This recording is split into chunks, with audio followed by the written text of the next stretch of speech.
चलिए फिर अपने स्टार्ट करते हैं। लास्ट क्लास में हम LCR प्रीपथ को पढ़ रहे थे। LCR प्रीपथ के बारे में हमने कुछ एक चीज़ें जानी थी कि उसमें धारा का मान किस प्रकार से चेंज होता है, उसकी प्रतिबाधा किस प्रकार से वहाँ पे डिपेंड करती है, और वहाँ पे वोल्टता जो VLCR थी उसकी वैल्यू क्या थी। तो मैं सबसे पहले जो हमने LCR प्रीपथ में ज्ञात किया था उन वैल्यूज़ को यहाँ पे लिख देता हूँ।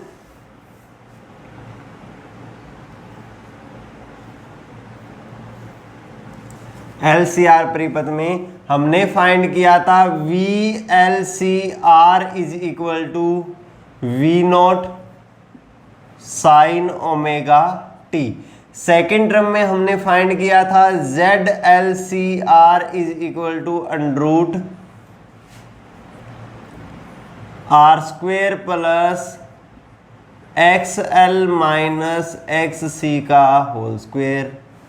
ठीक है। थर्ड टर्म जो हमने यहाँ पे फाइंड की थी वो थी ILCR is equal to I0 sine omega t plus minus 5।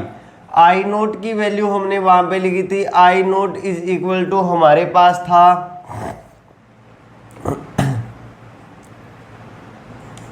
V0 upon में ZLCR।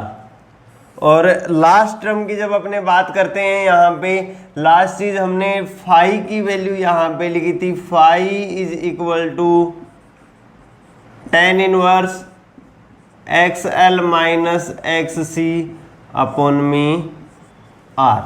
इन सब वैल्यू को हमने फाइंड कर लिया था अब तक। यहां तक आपको कोई भी डाउट हो उस डाउट को आप पूछ सकते हो।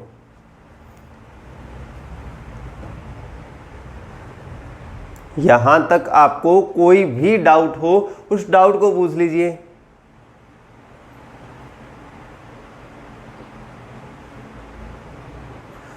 कोई डाउट नहीं है, आगे चल सकते हैं अपने। अब नेक्स्ट टॉपिक देखिए, नेक्स्ट हेडिंग अपनी है LCR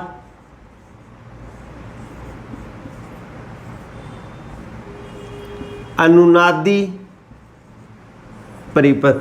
कि एक LCR परिपथ जो होता है वो एक अनुनादी परिपथ की तरह भी व्यवहार करता है। अनुनादी परिपथ के बारे में सबसे पहले अपने जानेंगे होता क्या है, एक अनुनाद क्या होता है, और उसके बाद में अपने देखेंगे कि LCR परिपथ है वो अनुनादी परिपथ की तरह किस प्रकार से व्यवहार कर सकता है। तो सबसे पहले मैं अनुनाद को यहाँ पे डिफाइन करता हूँ। अनुनाद होता क्या है कि जब कोई भी स्रोत है जो वहां पे दोलन को दोहरा रहा है, कोई भी स्रोत है जो वहां पे दोलन को दोहरा रहा है, उस स्रोत की आवृत्ति को परिवर्तित किया जाता है तो एक ऐसी आवृत्ति अपने को प्राप्त होती है जिस आवृत्ति पर उन दोलनों के आयाम अधिकतम हो जाते हैं, उन दोलनों के आयाम अधिकतम हो जाते हैं। वो आवृत्ति कहलाती है अनुनादी आवृत्ति, और अनुनादी आवृत्ति पर काम करने वाला वो परिपथ कहलाता है अनुनादी परिपथ। तो एक ऐसी आवृत्ति जिस आवृत्ति पर LCR परिपथ में प्रवाहित धारा का मान अधिकतम हो जाता है वो आवृत्ति कहलाती है अनुनादी आवृत्ति, और उस टाइम LCR परिपथ कहलाता है अनुनादी परिपथ। अब अनुनादी आवृत्ति की अपने बात करेंगे तो धारा के अधिकतम मान की बात करते हैं, क्योंकि धारा का मान 0 से लेकर के क्या हो रहा है, 0 से लेकर के चेंज हो रहा है, वापस 0 को प्राप्त करता है, नेगेटिव साइड जाता है, फिर 0 को प्राप्त करता है। तो इस प्रकार से धारा का मान 0 पर तो होता ही है, 0 से चेंज तो होता ही है। लेकिन जब धारा के आयाम की अपने बात करते हैं तो धारा का आयाम किस चीज से अपने प्रदर्शित कर रहे हैं, धारा का आयाम अपने प्रदर्शित कर रहे हैं I0 से। I0 इज इक्वल टू क्या होता है, V0 अपॉन में ZLCR, V0 अपॉन में ZLCR। I0 की वैल्यू ये होगी। अब I0 के अधिकतम मान की अपने बात करें, I0 मैक्सिमम की जब अपने बात करते हैं कि I0 का अधिकतम मान कब होगा, जब I0 क्या होगा मैक्सिमम होता है तब जब आई नोट मैक्सिमम होता है तब देखिए वी नोट क्या है, वी नोट के लिए मैंने आपको स्टार्टिंग में ही बताया था, जो प्रत्यावर्ती स्रोत आपने एलसीआर परिपथ में जोड़ा है उस स्रोत का शिखर मान है, उस मान को आप चेंज नहीं कर सकते।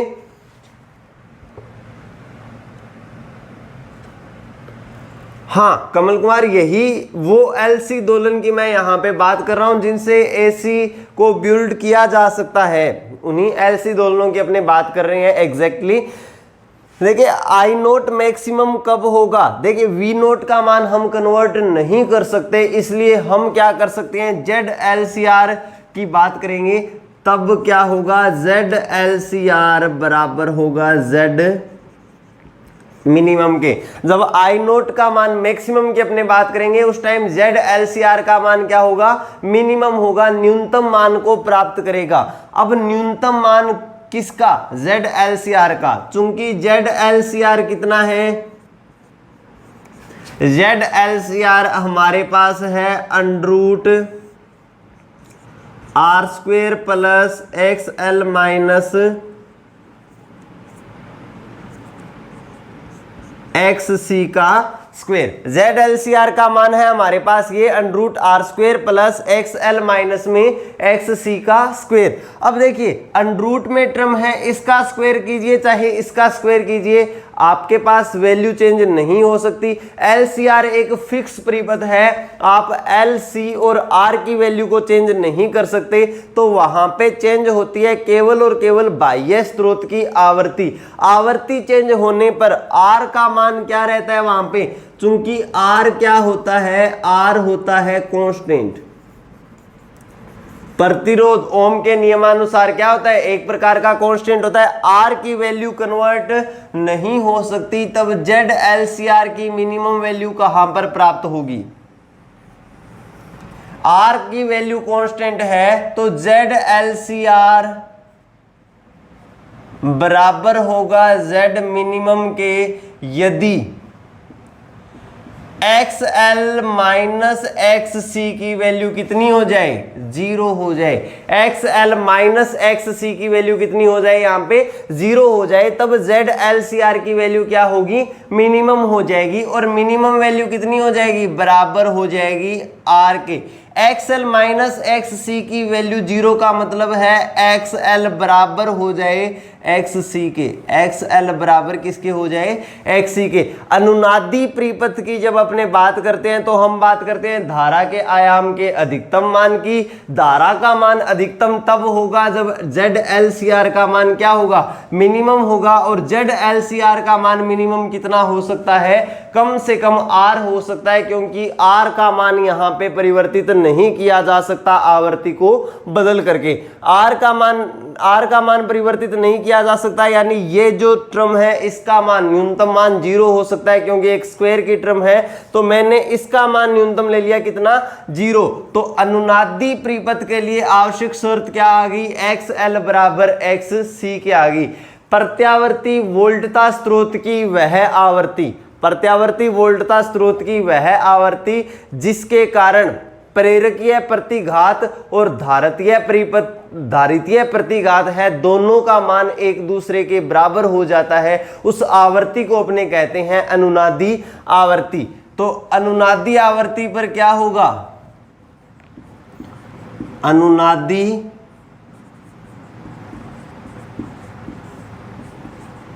आवर्ती पर मानना अनुनादी आवर्ती क्या है, यानी यदि ओमेगा इज इक्वल टू किसके है, ओमेगा आर के है, तब X L is equal to किसके होगा, एक्स सी के। एक्स एल का मान कितना होता है, अगर एक्स एल के मान की अपने बात करेंगे तो होगा ओमेगा एल, या ओमेगा एल है, ओमेगा का मान कितना है अनुनादी आवर्ती पर, omega R is equal to X C का मान 1 में ओमेगा सी होता है, ओमेगा की जगह यहाँ पे क्या है, ओमेगा आर है, तो omega R square is equal to हो जाएगा 1 में L C, omega R is equal to हो जाएगा 1 में under root L C. Omega R यहां पे क्या कहलाती है, ओमेगा आर यहां पे कहलाती है अनुनादी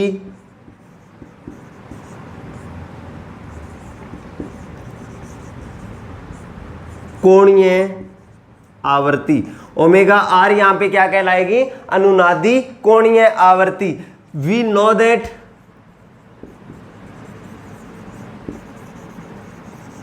हम जानते हैं कि F R is equal to होता है ओमेगा आर अपॉन में 2 पाई। अनुनादी आवर्ती की अपने बात करेंगे तो उसको कैसे फाइंड कर सकते हैं, कोणीय आवर्ती डिवाइड विद 2 पाई, तो 2 पाई का इसमें भाग लगा देते हैं, which implies that F R is equal to 1 upon में 2 पाई अंडर रूट LC।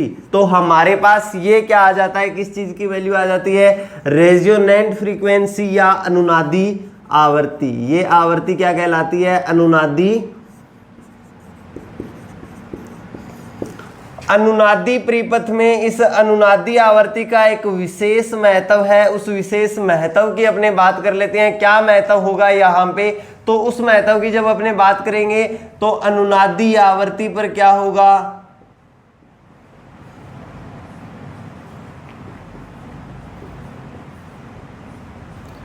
अनुनादी आवर्ती पर जब अपने बात करेंगे तो अनुनादी आवर्ती के ऊपर क्या होगा, ZLCR is equal to ZLCR is equal to होगा रेजिस्टेंस R के, जो प्रतिबाधा होगी उसका मान क्या होगा, न्यूनतम होगा LCR का, और वो क्या होगा, R के इक्वल होगा। सेकंड टर्म अपने देखते हैं अनुनादी आवर्ती पर I नोट की वैल्यू, I नोट क्या होगा, I नोट बराबर होगा I नोट के अधिकतम मान के, और अधिकतम मान I नोट का कितना होगा, V नोट अपॉन में ZLCR, V नोट अपॉन में ZLCR, और ZLCR की वैल्यू कितनी है, R है, तो I नोट का मान कितना हो जाएगा, V नोट अपॉन में R हो जाएगा। थर्ड टर्म अपने देखते हैं फाई की value, phi is equal to क्या होगी, tan इनवर्स XL माइनस में XC अपॉन में R, और XL माइनस XC की वैल्यू कितनी है, हमने यहाँ पे क्या ली है, अनुनादी कंडीशन में दोनों बराबर है, तो इसकी वैल्यू हो जाएगी 0 अपॉन में R, यानी आपके पास क्या आएगा, फाई की वैल्यू आएगी tan इनवर्स 0, और tan इनवर्स 0 का मान कितना होता है, tan इनवर्स 0 का मान होता है 0। तो आपके पास यहाँ पे फाई की वैल्यू कितनी आ जाती है, फाई की वैल्यू आ जाती है यहाँ पे 0, अर्थात इसका मतलब क्या हो गया, अर्थात धारा ILCR तथा वोल्टता VLCR दोनों क्या होंगे, दोनों समान कला में होते हैं।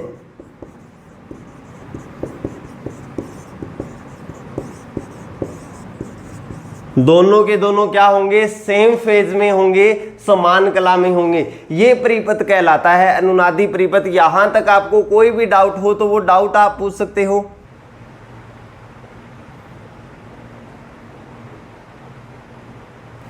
FR को रेजोनेंस फ्रीक्वेंसी क्यों कहा, आपका क्वेश्चन ये है कमल कुमार, FR जो हम लिख रहे हैं उसको रेजोनेंस फ्रीक्वेंसी क्यों कहते हैं।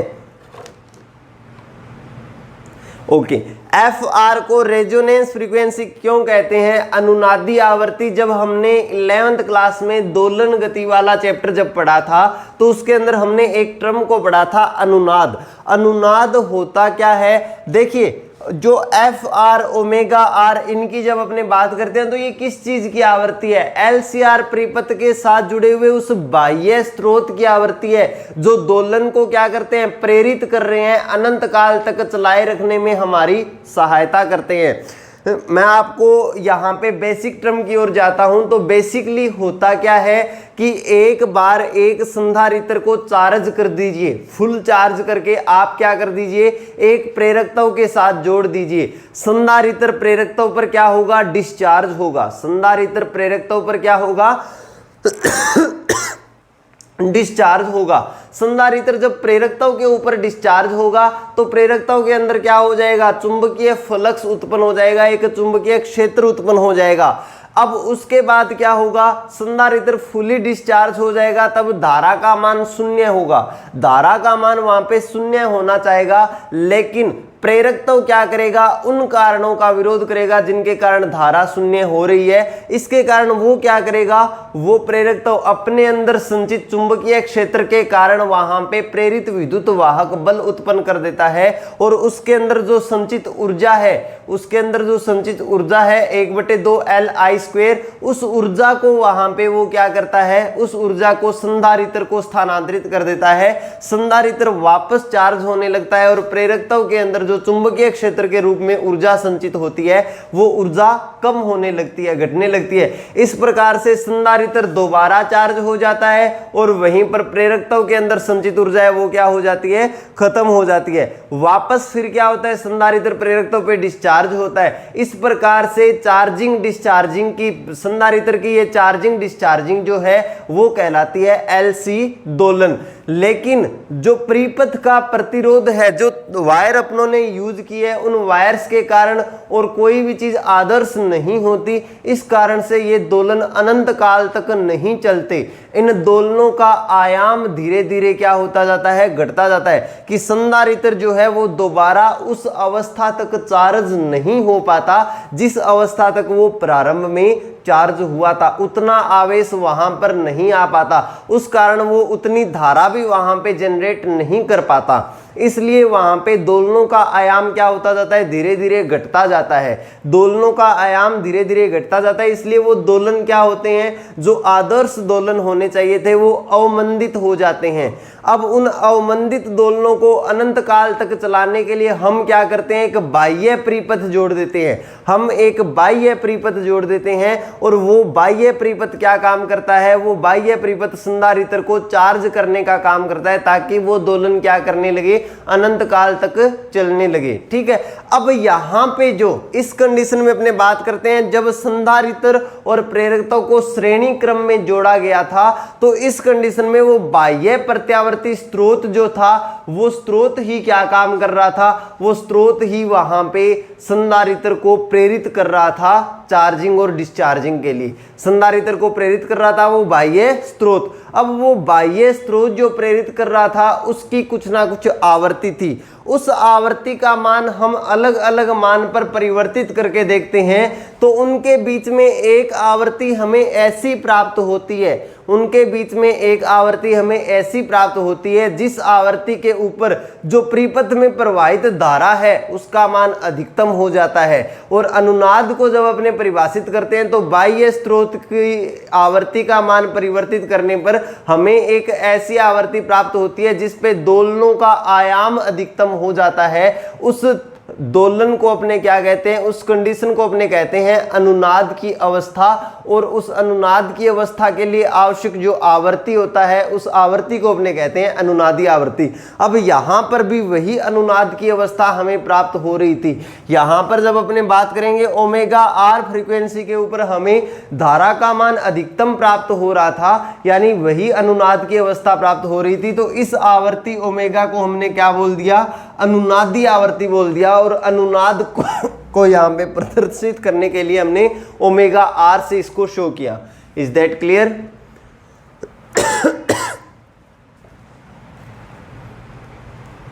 आगे स्टार्ट करें। इसके बाद देखिए ये तो हो गया अनुनादी परिपथ कंप्लीट। इसके बाद अपने बात करते हैं बैंड चौड़ाई क्या होती है और अर्ध शक्ति बिंदु आवृत्तियां क्या होती है, उन चीजों के बारे में। तो मैं यहां पे एक ग्राफ बनाता हूं।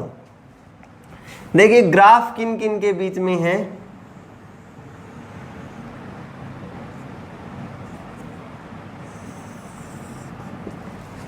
हम केवल धारा के लिए एक ग्राफ बनाते हैं। धारा के अधिकतम मान I0 के लिए एक ग्राफ बनाते हैं। I0 के लिए ग्राफ बनाते हैं किसके साथ, ओमेगा के साथ, कि जो प्रत्यावर्ती वोल्टता स्रोत है उसकी आवृत्ति को परिवर्तित कर करके अपने क्या करते हैं, धारा का मान है उसमें परिवर्तन को देखते हैं किस प्रकार से हो रहा है। तो यहां पर हम नोट करते हैं कि प्रारंभ में क्या होता है, धारा का मान न्यूनतम होता है जब आवृत्ति का मान क्या होता है, न्यूनतम होता है। उसके बाद जैसे जैसे आवृत्ति का मान बढ़ाते हैं धारा का मान बढ़ने लगता है, एक अधिकतम मान को प्राप्त करता है। अधिकतम मान को प्राप्त करने के बाद क्या होता है, धारा का मान वापस घटने लगता है और न्यूनतम मान को प्राप्त करता है, वापस घटने लगता है और न्यूनतम मान को प्राप्त करता है। ये वो पॉइंट है जहां पे धारा का मान आई नोट का मान क्या हो रहा है, अधिकतम हो रहा है। तो इस आवर्ती को अपने लिख देते हैं ओमेगा आर से, इस आवर्ती को अपने क्या लिख देते हैं, ओमेगा आर से लिख देते हैं कि ये पॉइंट वो पॉइंट है जिसके ऊपर क्या है, धारा का मान, परिपथ में प्रवाहित अधिकतम धारा या धारा का आयाम क्या हो रहा है, मैक्सिमम हो रहा है। इसलिए इस आवर्ती को हमने क्या बोल दिया, उस प्रत्यावर्ती स्रोत की आवर्ती को ओमेगा आर या फिर अनुनादी आवर्ती बोल दिया।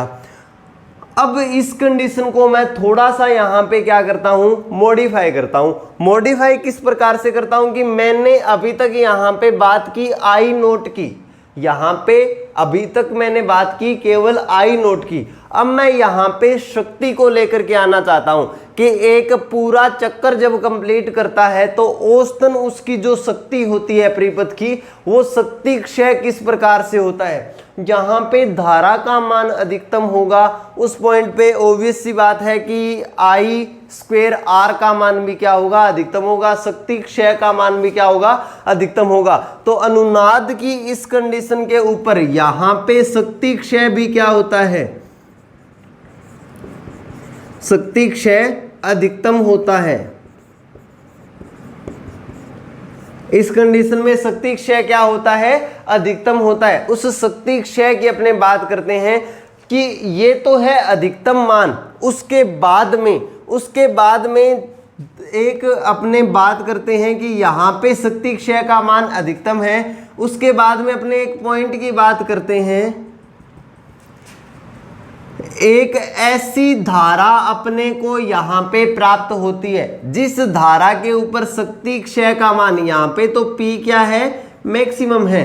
इस पॉइंट के ऊपर जो P है वो आधा हो जाता है किसका, P मैक्सिमम का, P मैक्सिमम बाय 2 हो जाता है। तो इस पॉइंट के ऊपर अपने पास क्या हो जाता है, P का मान P मैक्सिमम बाय 2 हो जाता है। जब ग्राफ की अपने बात करेंगे तो ग्राफ के अंदर ये पॉइंट कौन सा है, ग्राफ के अंदर अपने पास ये 2 पॉइंट प्राप्त होते हैं, एक तो पॉइंट ये और दूसरा पॉइंट ये।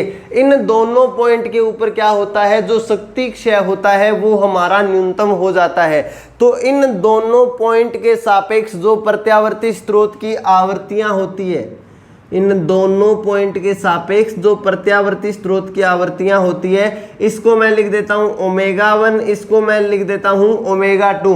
तो ये जो आवर्तियां हैं ये आवर्तियां कहलाती है, यहाँ पे शक्ति क्षय का मान अधिकतम मान का आधा हो जाता है, इसलिए इन्हें बोल देते हैं अर्ध शक्ति आवर्तियां। अर्ध शक्ति आवर्तियों का मान एक ना होकर, एक निश्चित मान ना होकर हमें क्या होता है, 2 अलग अलग मान प्राप्त होते हैं। यहां तक आपको कोई भी डाउट लगे तो उस डाउट को आप पूछ सकते हो। कमल क्वेश्चन आपका सर क्या ये पॉइंट आगे बार बार मिलते हैं, कौन से, अर्ध शक्ति आवर्तियों के पॉइंट। एक एलसीआर परिपथ के लिए ओमेगा 1, ओमेगा 2 और ओमेगा आर, इन तीनों के केवल एक एक ही मान हो सकते हैं, ये मान निश्चित होते हैं। एक एलसीआर परिपथ के लिए omega 1, omega 2 and omega R तीनों के कुछ फिक्स मान होते हैं, अपने को वही मान प्राप्त होते हैं, उनके अलावा प्राप्त नहीं होते।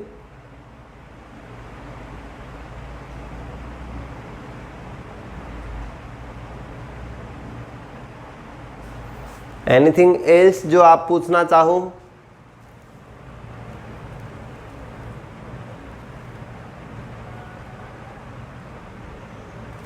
आगे चलते हैं, चलिए अब मैं बात करता हूं अर्ध शक्ति आवर्तियों की, इनकी वैल्यू की, किस प्रकार से अपने अर्ध शक्ति आवर्ती की वैल्यू को फाइंड कर सकते हैं। हेडिंग लगा देता हूं मैं यहां पे,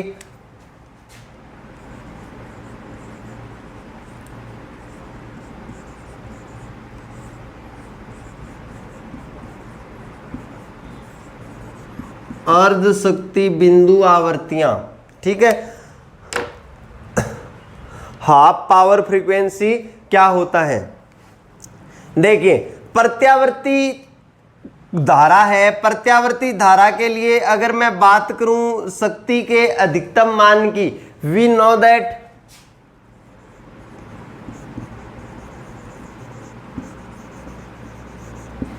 औसत शक्ति का मान कितना होता है?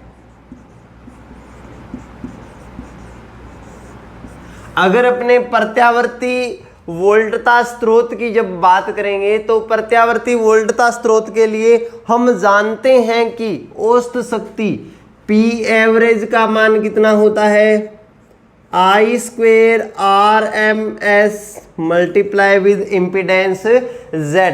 अगर अपने प्रत्यावर्ती धारा या प्रत्यावर्ती वोल्टता की अपने बात करें कि प्रत्यावर्ती कोई भी वोल्टता स्रोत है, उसके अंदर Z इम्पीडेंस वहां पे जुड़ी हुई है। औसतन एक चक्कर के दौरान शक्ति क्षय के लिए हमने फॉर्मूला निकाला था कि IRMS प्रभावी वो DC धारा है कि AC धारा है, उसका वो DC मान है जिसके अनुसार वहां पे शक्ति क्षय हो रहा है। ये हमें पता है कि औसत शक्ति क्षय होता है। अब मैं बात करता हूं यहां पे I स्क्वेयर RMS जो है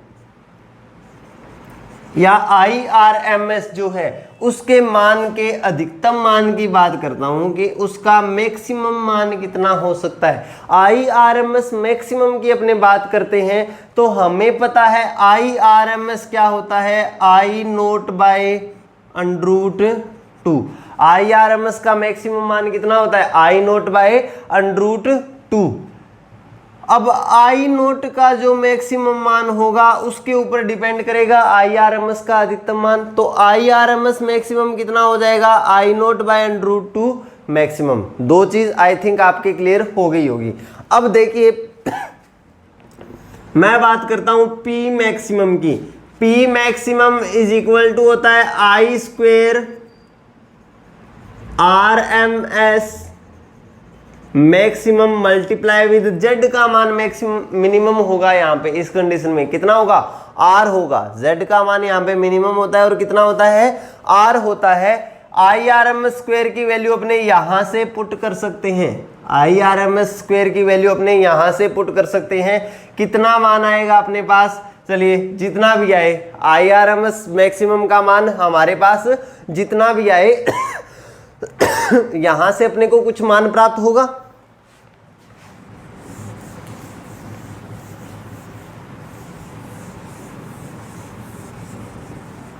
अब अपने बात कर लेते हैं उन बिंदुओं की जहां पे शक्ति का मान आधा हो जाता है, यानी अर्ध शक्ति।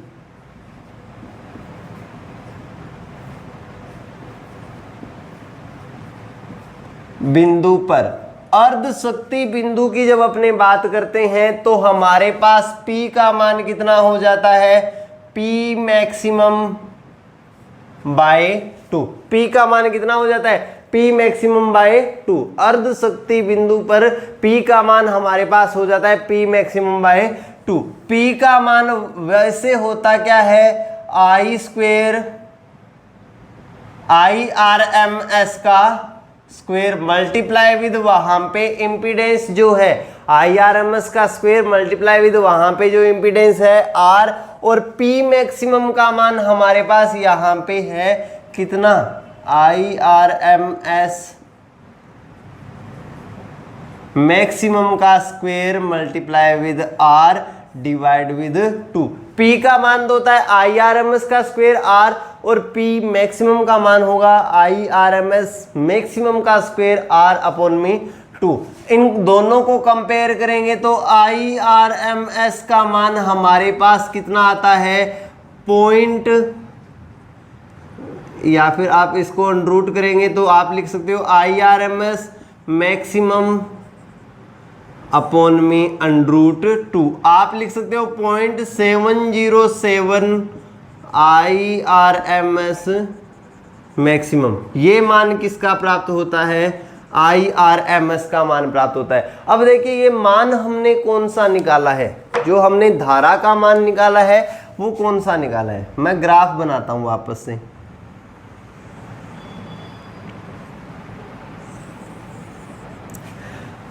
ग्राफ हमें प्राप्त होता है धारा और इनके बीच का इस प्रकार का, ठीक है। अब देखिए ये पॉइंट है, वहां पे आवर्ती की बात करें तो FR है। इस पॉइंट पर, इस अक्ष पे मैं लेकर के चलता हूं IRMS, तो इस पॉइंट पर मेरे पास धारा का IRMS मान क्या है, मैक्सिमम है। IRMS मान कितना है, मैक्सिमम है। अब 2 पॉइंट की और की अपने बात कर लेते हैं।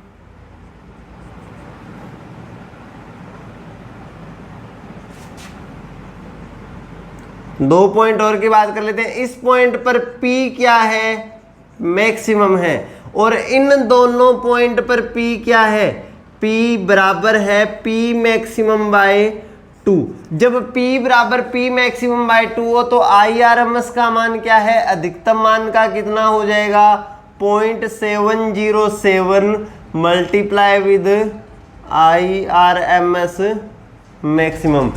कि अर्ध शक्ति बिंदु आवर्तियां क्या होती है, तो अर्ध शक्ति बिंदु आवर्तियां वह आवर्तियां हैं जिन आवर्तियों पर परिपथ की, जो परिपथ के अंदर प्रवाहित धारा है उसका प्रभावी मान अधिकतम मान का 0.707 गुणा रह जाता है।